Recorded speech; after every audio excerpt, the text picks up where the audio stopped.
I'm Jay Horton. I make movies that make money. This is how. Today we're going to talk self-distribution versus traditional distribution. It's going to be a brutal cage match, like some Beyond Thunderdome type. So I'll cut right to it. Which is better? Not to get all politician with you, but it really depends. And let me say this. Anyone out there that emphatically tells you that one is better than the other, they're either full of it, ignorant, or lying. With distribution, there are no black and white answers, and I honestly have no patience for people who tackle this subject from a dogmatic point of view. So let's dig in. DIY means do it yourself, distributing completely on your own. Traditional distribution, well, it's traditional. They place it for you, handle collecting the money, and depending on the distributor, handle art, trailers, and promotion, all for a percent of the profits. So which is better? I know with all of my talk of self-distributing on Amazon lately, I come off sometimes like a little bit of a DIY crusader, but that's not necessarily the case. I still do turn to traditional distribution on the right projects. In fact, I just licensed a movie to a distributor 2 days ago. Traditional distribution, in spite of some filmmakers' rhetoric to the contrary, isn't dead. In fact, in some cases, it's the only chance you have to recoup and make a sizable profit. Okay. So let's do this in broad strokes, and then we'll break it down a little more specific. In my experience, I don't think the benefits of traditional distribution really kick in until you reach past the $15,000 to $20,000 mark. In general, if you're under that, you're most likely better off on your own. Let me explain. With traditional distribution, you basically license your movie to a company that places it into the marketplace. They license the rights to the movie for a set period of time. 5 to 7 years used to be the standard. With the advent of streaming, however, distribution windows have become shorter. I just signed a 3-year license on my last movie. Typically on indies, a distributor will not pay you anything up front. Typically. Now, sometimes distributors do pay upfront advances, but usually only on movies that have exceptional market potential or for a producer with a great track record. And it's pretty rare these days. And again, for the purposes of this discussion, I'm talking about indie-produced movies all well under $500,000. So I'm going to confine this discussion to movies of lower budgets. So how does the money work? Glad you asked. Typically, a distributor's cut is 20 to 40% of the profits, leaving the rest for the filmmakers. That doesn't sound too bad, right? Not so fast. They first need to recoup their costs. Poster art, trailers, taking your movie out to market. Now, most reputable distributors will cap these costs. When you're dealing with a movie under $50,000, you should be weary of any contract that caps these costs over $10,000. If the cap is any higher than that on movies of this budget, there's a good chance that you'll see very little, if any, profits from it at all.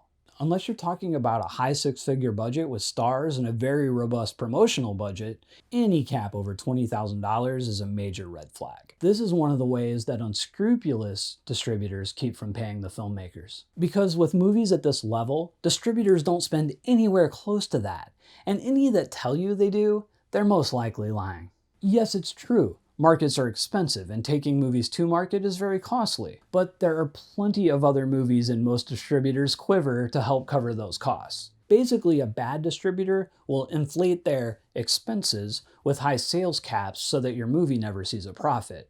It'll perpetually be in the red. Here's a personal example. About a decade ago, I licensed a movie to a certain distributor. And I wish to God I could name these cats. It was produced for under $25,000 with no-name talent. It did, however, have a strong sales hook and a well-defined target audience. I met with this distributor, and they sold me. They sold me with tales of worldwide distribution. My movies on DVD shelves and Blockbusters and Hollywood Videos and Walmarts and everywhere else. Yes, DVDs were still a thing then. Then they started floating around sales numbers. 6-figure stuff in the first year. I made this for only $25K. That sounds fantastic. I can really only blame myself for what happened next. Regardless of how bad they screwed me, I failed to take the proper steps to protect myself. First off, I didn't talk to a lawyer. Instead, I showed the contract to a couple other producers I knew who I believe knew contracts, but it turns out, not so much. But I was poor and I couldn't afford a lawyer, so I threw caution to the wind. Another big mistake?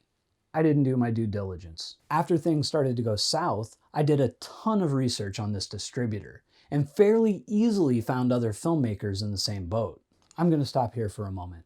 If you're planning to go with a traditional distributor, get a lawyer. If you can't afford a lawyer, get a lawyer. Seriously though, if you can't afford one, at the very least look into the company. Check them out. Google is your pal. Go on IMDb. Find other filmmakers that have worked with them before.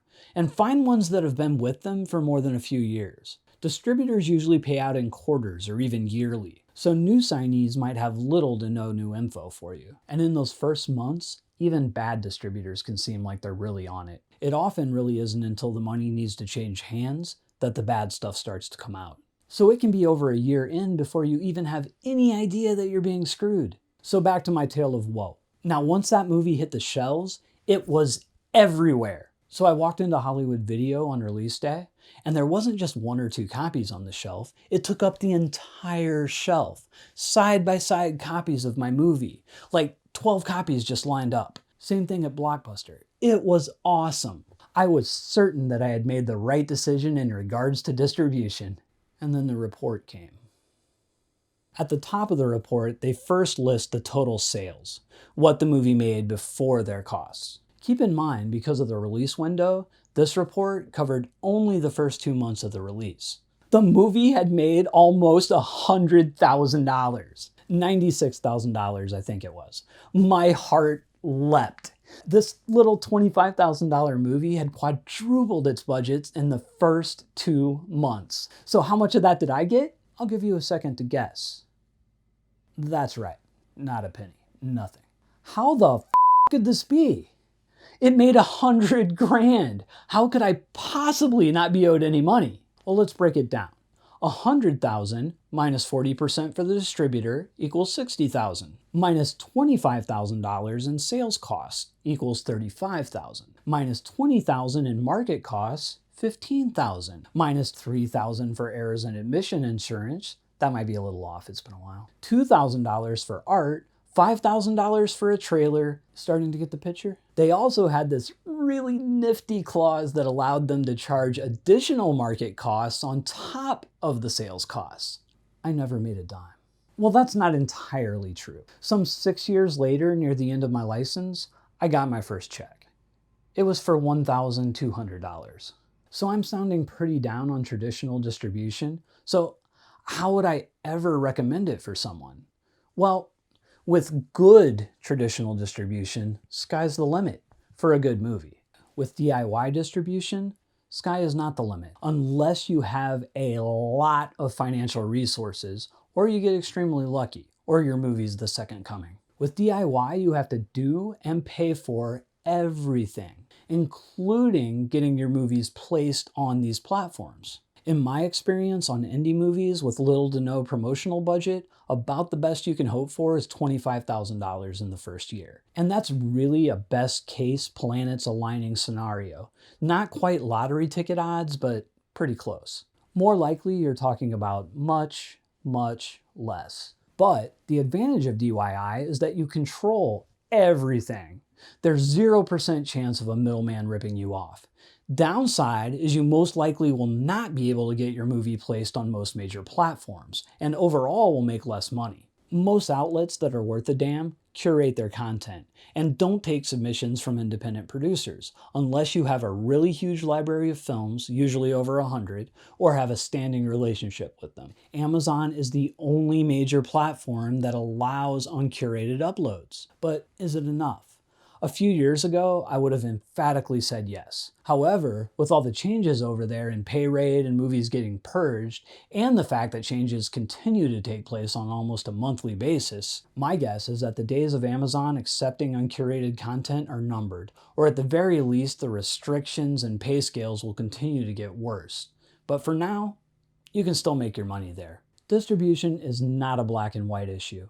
Every project is different, and there is no one-size-fits-all answer. And just because I've had success with DIY doesn't mean you will. And just because I've had some bad experiences with distributors doesn't mean that they won't work for someone else. And there are exceptions to every guideline that I've laid out. If you're enjoying these videos, hit subscribe.